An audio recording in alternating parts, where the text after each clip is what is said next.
பெரியவா சரணம். தெய்வத்தின் குரல் முதல் பாகம் சாப்டர் 10 தேவதா மூர்த்திகள் அவதார புருஷர்கள் என்ற தலைப்பில் சிவமயம் சர்வம் விஷ்ணுமயம் ஜகத். எல்லா தேவதைகளும் ஒரே பரமாத்மாதான். சிவனும் விஷ்ணுவும் கொஞ்சம் கூட வேறில்லை. ஆனாலும் இரண்டையும் வழிபடுகிற போது கொஞ்சம் பிரித்து பக்தி செய்தால் அதிலும் ஒரு ரசம் இருக்கத்தான் செய்கிறது. பலவாக பிரிந்தும் ஒற்றுமையுடன் இருப்பதுதான் நம் மதத்தின் சாரம். இப்படியே சிவன் விஷ்ணு என்கிற இரண்டு மூர்த்திகளை வழிபடும்போது சாராம்சத்தில் அவை ஒன்றே என்ற உணர்ச்சி இருந்தாலும் ஒவ்வொரு மூர்த்தியை ஒவ்வொரு தத்துவத்துக்கு ரூபமாக வைத்துக்கொண்டு பக்தி செய்வதில் ஒரு ருச்சி இருக்கத்தான் செய்கிறது. இப்படி செய்யும்போது சிவனை எல்லாவற்றுக்கும் அடிப்படையான ஏக வஸ்துவான ஞானமாக பாவிக்கலாம். அந்த ஏக வஸ்துவை நானாவிதமாக காட்டி ஜெகத்தை நடத்தும் சக்தியாக விஷ்ணுவை பாவிக்கலாம். அதாவது சிவத்தை பரபிரம்மமாகவும் விஷ்ணுவை பராசக்தியாகவும் வைத்து கொள்ளலாம். அம்பிகையும் விஷ்ணுவும் சகோதரர்கள் என்று சொன்னாலும் அவர்கள் ஒன்றேதான் என்பது பரம ஞானிகளின் அனுபவம். அறியலால் தேவி இல்லை ஐயன் அயனார்க்கே என்று அப்பர் சுவாமிகள் பாடியிருக்கிறார். சங்கர நாராயண வடிவத்தையும் அர்த்தநாரீஸ்வர வடிவத்தையும் பார்த்தால் இந்த உண்மை தெரியும். இரண்டிலும் வலப்பக்கம் பரமேஸ்வரனுடையது, ஒன்றிலே இடப்பக்கம் விஷ்ணு, இன்னொன்றில் அதே இடதுபுறம் அம்பாளுடையது. இருக்கிற ஒரே ஒன்றை இல்லாத பலவாக காட்டுகிற சக்தியே அம்பாள் அல்லது விஷ்ணு. அதாவது ஜெகத் முழுவதும் விஷ்ணு சுரூபம். விஸ்வம் விஷ்ணு என்றுதான் சகஸ்ரநாமம் ஆரம்பிக்கிறது. சர்வம் விஷ்ணுமயம் ஜெகத் என்கிற வாக்கும் இருக்கிறது. உலக பரிபாலனம் விஷ்ணுவுக்குரியது என்று சொல்கிறோம். உலகத்திலே இருக்கிற ஆனந்தங்களை உணர்ச்சிகளையெல்லாம் தெய்வீகமாக்குகிற பக்தி மார்க்கமும் விஷ்ணு சம்பந்தமாகவே அதிகம் தோன்றுகிறது.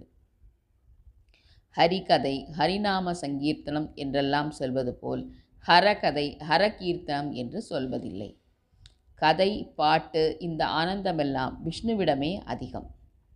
பாகவதர் என்றால் பகவானை சேர்ந்தவர் என்றே அர்த்தமாயினும் பொதுவாக பாகவதர் பாகவதம் என்றெல்லாம் சொன்னால் விஷ்ணு பக்தர், விஷ்ணுவின் கதை என்றே எடுத்துக்கொள்கிறோம்.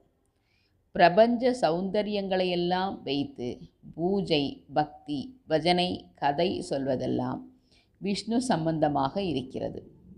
ஆனால் இந்த பிரபஞ்சத்தை விட்டு இதற்கு ஆதாரமான சாந்தத்தில் திளைக்கும்போது சிவ சம்பந்தம் அதிகம் தோன்றுகிறது.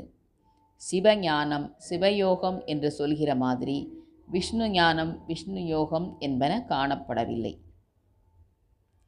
பலவாக இருக்கிற உலகனைத்தும் விஷ்ணு என்பதால் சர்வம் விஷ்ணுமயம் ஜெகத் என்று வாக்கு தோன்றியிருக்கிறது.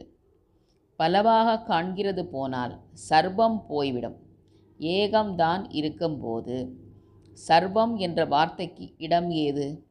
அங்கே அந்த ஏகத்தை அனுபவிக்கிறவனை தவிர ஜகம் என்கிற ஒன்றும் தனியாக இல்லை. ஜகத்தும் அடிபட்டு போச்சு, சிவன் ஒன்றே எஞ்சி நிற்கிறது. இதனால் தான் சிவமயம் என்றே சொல்கிறார்கள். விப்கையார் என்று 7 நிறங்களில் வெளுப்பும் சேரவில்லை கருப்பும் சேரவில்லை. உண்மையில் வெள்ளை சிவன் கரிய திருமால் இருவருமே பிரபஞ்ச வர்ணங்களில் லௌகீகத்தில் சேராதவர்கள்தான். எதை எரித்தாலும் முதலில் அது கருப்பாகிறது. ஆனால் அப்போதும் எரிபட்ட வஸ்துவுக்கு நிறம் மாறினாலும் ரூபம் அப்படியே இருக்கும். நியூஸ் பேப்பரை கூட கொளுத்துவிட்டு உடனே அணைத்து விட்டால் அது முழுக்க கருப்பானாலும் அந்த கருப்புக்குள்ளேயே அதைவிட கருப்பாக எழுத்துக்களும் தெரியும். துணியும் இப்படியே மடிப்பு கூட கலையாமல் நெருப்பில் கருகுவதுண்டு. முழுக்க நீற்று போய் உருவம் இழப்பதற்கு முற்பட்ட நிலை இது. இதுதான் சர்வம் விஷ்ணுமயம் ஜெகத். இந்த நிலையில் ஜெகத் இருப்பது போல் இருக்கிறது. ஆனாலும் இந்திரிய சேஷ்டைகள் எரிந்து போய்விட்டன. உணர்ச்சிகள் ஆனந்தம் எல்லாம் இருப்பது போல் தோன்றினாலும் லௌகீகமாக இல்லாமல் தெய்வீகமாக பக்தி ரூபத்தில் இருக்கின்றன. யோகத்திலும் ஞானத்திலும் மேலும் ஆன்மாவை புடம் போட்டால் அதுவும் நீற்றுப்போய் பஸ்மமாகிவிடும். எரிகிற வஸ்துக்கள் முதலில் கருப்பானாலும் கடைசி வரையில் எரிந்தால் எல்லாமே வெள்ளை வெளியேறென்று நீறுகின்றன. இதுதான் சிவமயம். பெரியவா சரணம்.